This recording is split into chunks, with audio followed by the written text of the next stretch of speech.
C'est une veillée d'enseignement dédiée à la femme au foyer. Elle intervient après 2 ans d'existence du ministère de la puissance de la vie de Bingerville, comblant ainsi un vide selon les premiers responsables de cette église. Après 2 ans de travail ici dans la commune de Bingerville, nous avons estimé que les femmes de l'église ont besoin d'une parole, ont besoin d'être enseignées.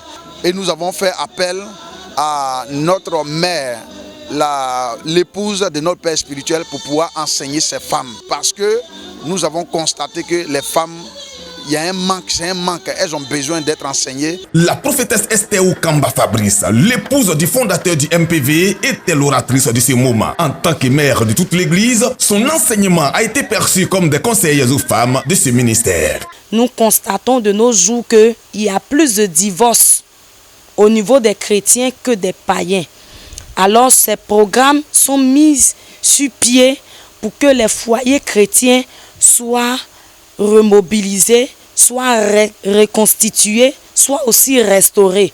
Et ce programme a été mis pour que aujourd'hui, en tant que mère de ce ministère, que je vienne donner certains conseils aux femmes.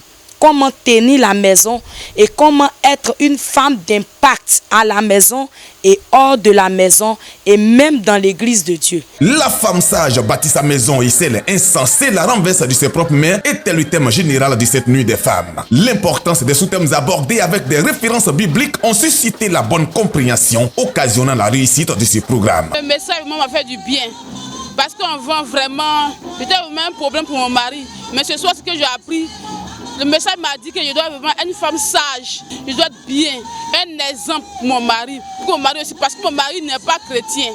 En ce soir, je vais l'évangéliser selon mon comportement, qu'il vienne à l'église. Une partie de cette veillée du MPV de Bingerville, tenue ce vendredi 26 mars, a été dominée par des prières suivies d'actions prophétiques par l'oratrice sous la conduite du Saint-Esprit. Soulignons que cette veillée s'inscrivait aussi dans le cadre des préparatifs d'un grand programme d'action de grâce qu'organise très bientôt le prophète Fabrice Israël, fondateur du MPV.